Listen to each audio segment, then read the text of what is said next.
Boa noite, muito boa noite. Está no ar para todo o Brasil e para todo mundo mais um vídeo no meu canal e o tema de hoje é a vida urbana e suas sociabilidade. Então fique aí, não saia daí que hoje você vai ficar por dentro da história.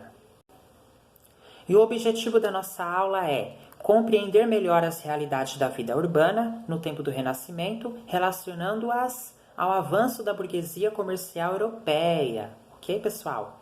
Esse é o objetivo da nossa aula de hoje.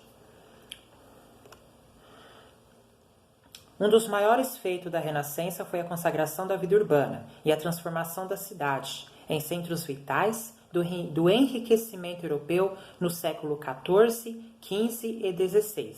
Então, um dos maiores feitos da Renascença, do período do Renascimento, foi a vida urbana.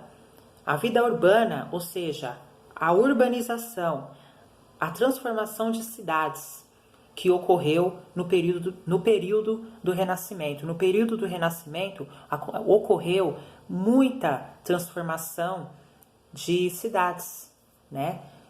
E a Europa, ela passa por um enriquecimento cultural, né? Um enriquecimento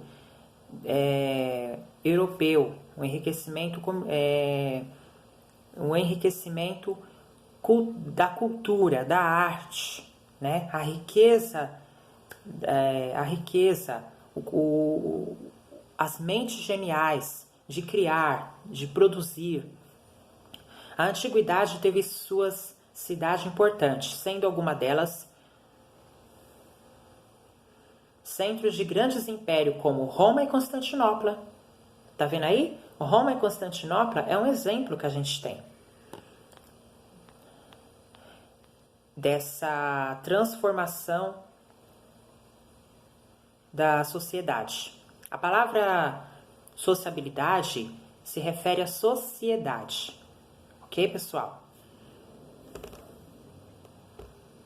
Embora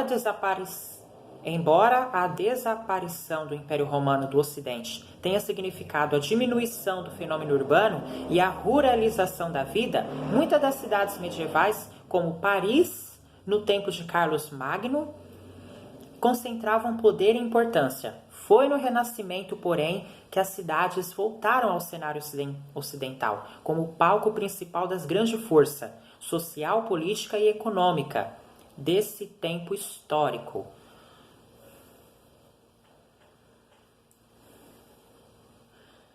E aí, discutir o fenômeno urbano no âmbito do Renascimento não parte da constatação de que a vida das sociedades europeias nesse período se concentrava na cidade. Tá? Muito ao contrário, Jean de Luméal afirma que nos séculos da Renascença, pelo menos 85% da população europeia localizava-se no campo.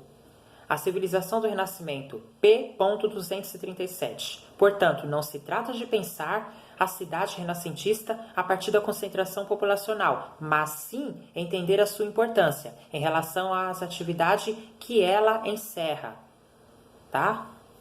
Então, não é pela concentração populacional, mas sim pela importância que ela teve em relação às atividades.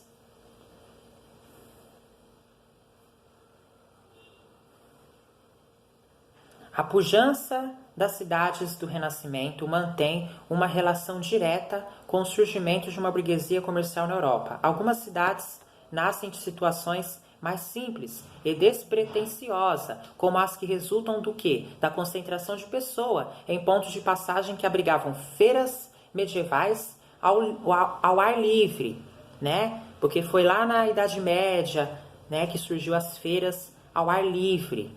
E até hoje tem, né? Porém, a vida urbana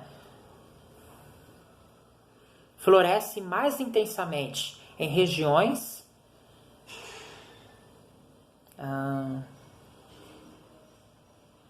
estratégicas, geralmente portuária ou próxima de rotas comercial terrestre, condições que permitiam a administração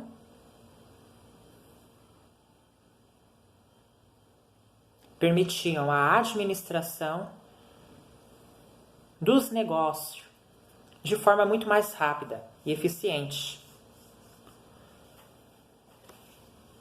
que é o caso das feiras, né? Feiras livres.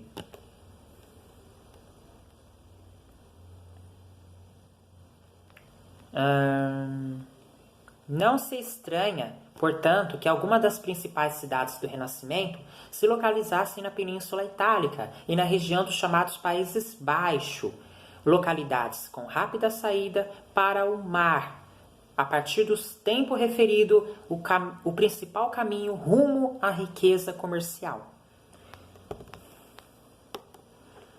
As chamadas feiras livres, as chamadas feiras medievais, constituíram-se em importantes eventos para o surgimento de novas cidades. São exemplos de como a atividade comercial impulsionou a vida citadina. Então, esse é o exemplo que a gente tem da atividade comercial ter impulsionado a vida citadina. O que impulsionou os negócios, foi o próprio comércio, foi a própria feira livre, foi a própria feira medieval que impulsionou a atividade comercial, impulsionou os negócios, impulsionou o comércio. Atendemos inicialmente para a cidade medieval, a antecedente das cidades renascentistas, tá? Que antes das cidades renascentistas, nós tivemos a cidade medieval, ok? Entendido, pessoal? Sua característica principal era a de ser uma cidade fortificada, cercada de muralhas, que é o caso da cidade medieval, né? Pronta para a guerra, reminiscência dos castelos feudais, portanto uma cidade voltada para si mesma, acanhada, escura, com poucos espaços vazios, que era o caso das cidades medievais. Além disso, a cidade medieval localizava-se em propriedade senhorial, tinha o senhor, portanto tinha o dono perpétuo. A cidade medieval ainda vivia do universo rural, sustentado pelo trabalho do camponês, que trabalha no campo. O camponês é aquele que trabalha no campo.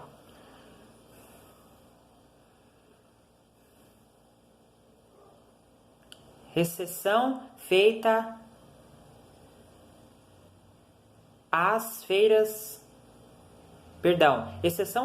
às corporações de ofício e às feiras que abrigava. As cidades do Renascimento, no entanto, desenvolvem-se sobre a égide da riqueza material de seus líderes e da participação política de seus habitantes. Não é coincidência que Thomas More, filósofo inglês do século XVI, idealizou em sua obra A Utopia, em 1516, um lugar de prosperidade geral e de intensa participação política. Cidades como Florença e outras importantes urbes italianas do Renascimento superaram com luta o tempo dos tiranos, já na passagem do século XIV, né? Para o século XV, conforme ensina Joseph Fontana, conseguindo salvar a liberdade republicana, entre aspas. História, análise do passado e projeto social. A cidade de Veneza, no dia de hoje, ainda está profundamente marcada pela construção e monumento do período do Renascimento, tal a importância desse período histórico para a cidade. Isso não significa que Florença, a mais importante e representativa cidade do Renascimento, tenha sido a absoluta concretização social da utopia de Thomas More. Nicolau Maquiavel, diplomata a serviço da República de Florença, e notável político desse período, expressou em sua obra O Príncipe, de 1532, a necessidade do exercício do poder pelo governante, visando prioritariamente permanência deste último nesse papel. O político florentino não pensava na concretização de uma república de iguais e nem mesmo na alternância do exercício de poder. De qualquer maneira, a inegável modernidade de Maquiavel estava em considerar fundamental a prática política na relação entre governantes e governado, em um contexto novo, que já oferecia espaço de participação política aos cidadãos da cidade. A mencionada queda da tirania nas cidades-estado italianas está diretamente ligada ao surgimento e à ascensão de uma próspera burguesia comercial. Então foi com a queda da tirania nas cidades-estado italiana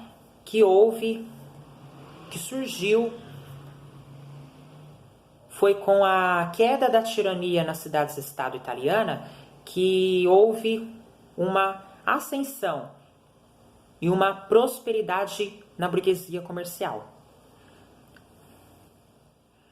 Tal burguesia foi responsável pela criação de rota, que combinando trechos marítimo com terrestre, ultrapassava a cidade de Constantinopla e alcançava o Oriente em busca de mercadoria fina e cara, para comercializar na Europa, que é o tema. Semana que vem eu já vou falar sobre a expansão marítima, viagem da além-mar, Colombo, os navegadores. Na semana que vem eu já vou entrar nesse assunto, ok? Então foi mercadorias fina e cara para comercializar na Europa. Tal burguesia não demorou para constituir grandes empreendimentos comerciais que eram sediados nessas cidades-estado, capilarizando-se em filiais espalhadas por outras cidades importantes da Europa. Os Médici de Florença tinham seus equivalentes burgueses em outras cidades europeias, como os Pallavicini em Gênova, os Fugger no Tirol, os Welser em Nuremberg, apenas para exemplificar. A riqueza dessas cidades se tornou centros urbanos altamente procurados por novas populações. Jean de Luméal registra que no alvorecer do século XVII, a Europa abrigava cidades com número expressivo de habitantes, como Constantinopla, Nápoles, Veneza, Lisboa, Milão, Antuérpia, Amsterdã, todos com populações entre 100 mil e 600 mil habitantes. Números extraordinários para o contexto do Renascimento.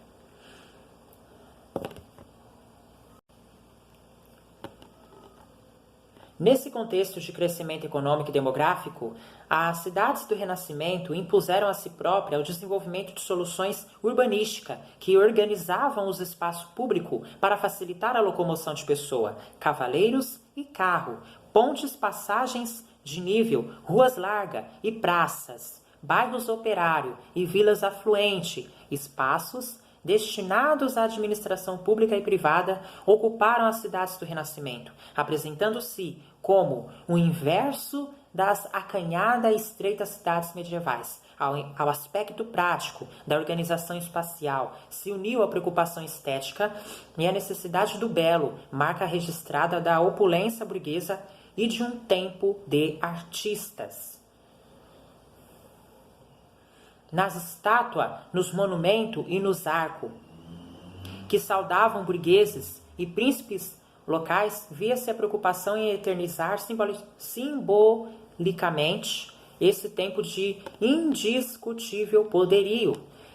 Em conclusão, pode-se dizer que a intensificação da vida urbana no tempo do Renascimento resultou do quê? Da atividade comercial, que enriqueceu burgueses, donos do comércio, e os fez chegar ao topo do poder político em suas respectivas cidades. Esse poderio burguês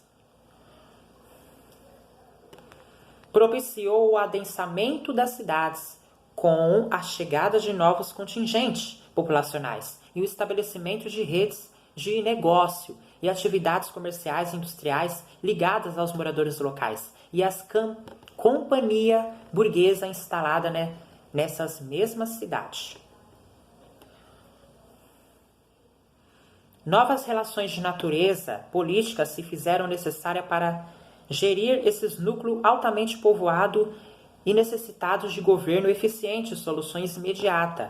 A organização e a urbanização dos espaços citadinos trazia às cidades da Renascença o toque final relativo à já existente diferenciação de classe.